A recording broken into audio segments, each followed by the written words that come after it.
nouvelle séance de rattrapage pour le gouvernement envers les élus locaux. Vous savez, à force de se rattraper, on va finir par courir ensemble. Non, de rattrapage. C'est une bonne nouvelle si vous courez. Ah oui, ça...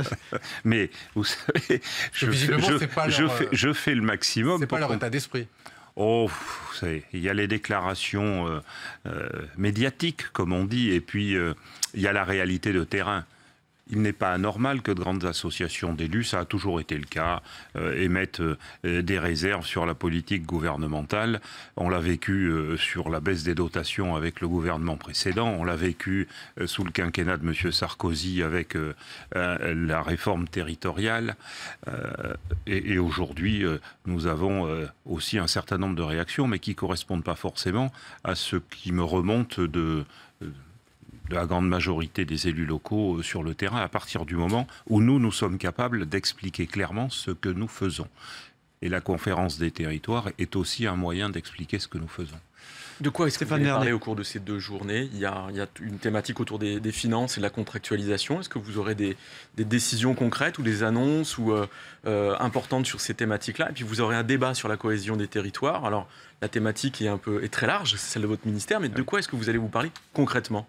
Écoutez, sur les finances, nous allons nous parler évidemment du travail qui est fait par la commission de M. Bure et du sénateur Richard. Puisque sur la taxe d'habitation. Sur la taxe d'habitation. Ça va entre autres, parce que ça va au-delà, et puis vous avez bien entendu le président de la République. Big Bang fiscal, finalement, qui attend les collectivités.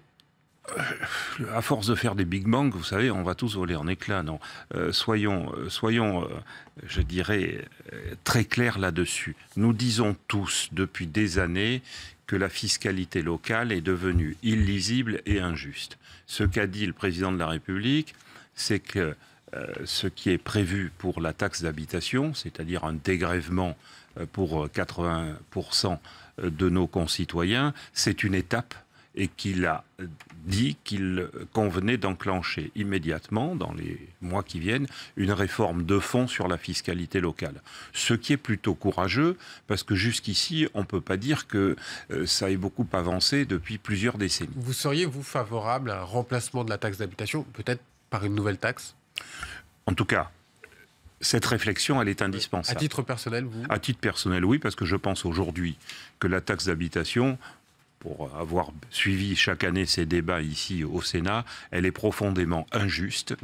Elle est entre les territoires, parce qu'on le constate, il y a des différences considérables, y compris à l'intérieur de certains territoires, y compris à l'intérieur des intercommunalités, où vous avez des différences considérables entre des communes qui se touchent.